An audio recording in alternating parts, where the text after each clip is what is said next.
A care worker from Norfolk had a lucky escape when a car came crashing through the window of her office, hitting her desk. The driver of the car lost control and smashed into the front of the Manor Court Care office in Downham Market. The car hit Stephanie Allen's desk, which was by the window, but amazingly she wasn't injured, and neither was the driver of the car. The main thing I remember was just holding my belly because I'm 20 weeks pregnant and just really worried about my baby because obviously I was shocked and just really scared. An 80-ton wave-powered generator has been recovered after it was almost lost off the Suffolk coast. A rig capsized while being towed 5 miles off Southwold on Sunday afternoon. It was later towed to Dunwich Bay. Owners, Trident Energy, say they're waiting to fully examine the platform before they decide what to do next. Campaigners in Stilton have renewed their appeal to be allowed to make cheese of the same name. Official manufacturers have acknowledged for the first time that the cheese may have originated in the Cambridgeshire village after local historians unearthed new documents. £1 million is being spent to repair a crumbling seawall at Holland-on-Sea in Essex. A new concrete stepped defence wall is being built near York Road to stop the area being eroded by the waves. The lower promenade will be closed off but should reopen over the Christmas holidays.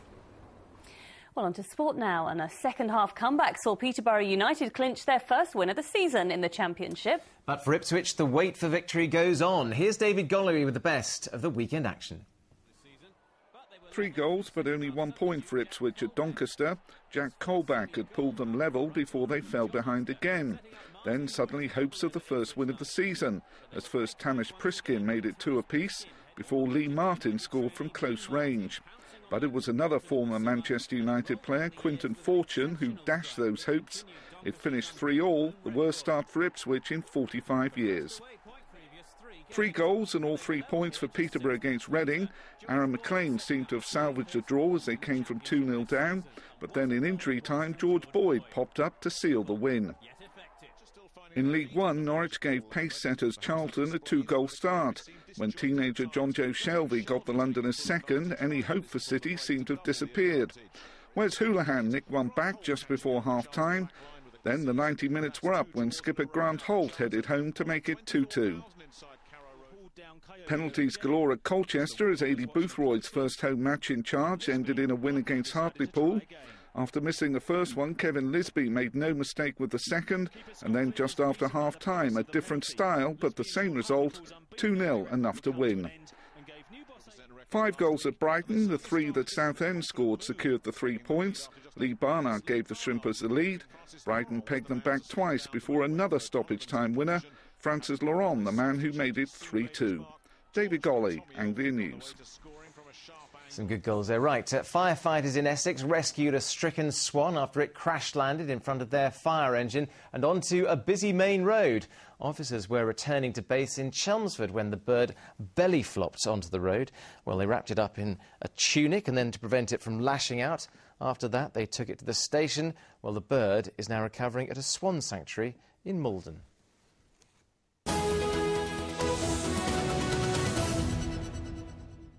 Right, Liberal Democrats across the region are gathered today in Bournemouth for the party's annual conference. On the agenda are plans for tax rises for the rich and spending cuts as well. Well, party leader Nick Clegg has said he's optimistic the Liberal Democrats will win more seats across our region at the next general election. Well, our political correspondent Emma Hutchinson joins us now live from Bournemouth.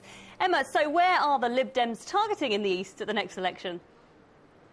Well, Becky, this is, of course, the final party conference season before that general election. That's expected next May. So Nick Clegg really wants to get the Liberal Democrat message across to voters. He has had a chance for a spot of relaxing this week. He was playing cricket on the beach here in Bournemouth. But I think winning seats in our region at the next general election might be a completely different ball game. When I spoke to him this morning, I spoke about the Norwich North by-election. The Lib Dems there came a rather poor third. That was back in July. And he said, well, it was really a 2-horse race between Labour and the Tories, and the Lib Dems didn't really stand a chance. But he is optimistic that after the next general election there will be more Liberal Democrat MPs in our region. You've got 3 MPs in East England at the moment. How many do you think you'll have after the next election? More. I mean, you know, we've got great candidates in Luton, in Chelmsford, in Norwich, and I'm absolutely sure in my own mind that at a time when everyone knows that Labour's kind of running out of road, everybody knows that Labour government sort of time is up, everyone wants a change, so the question is what kind of change? Do you want the fake change, from the Conservatives, or do you want the real change, the change for good, from the Liberal Democrats? Well, Emma, I hope his cricket's better than his politics. We hear of tax rises, spending cuts. How's that going down with the Lib Dems? Well, it's not going down that well. It's a rather bitter pill for them to swallow, because the Liberal Democrats have traditionally been a party that will say they will spend more on certain issues. But when I spoke to Nick Clegg, he said, well, there were very difficult choices to be made because of the recession, because of the current level of government debt. One commitment that's come under question is the commitment to abolish tuition fees. I asked him whether that was still a promise. I like our policy on tuition fees. I believe in our policy on tuition fees. Our policy is not in question. There's no question mark over our policy.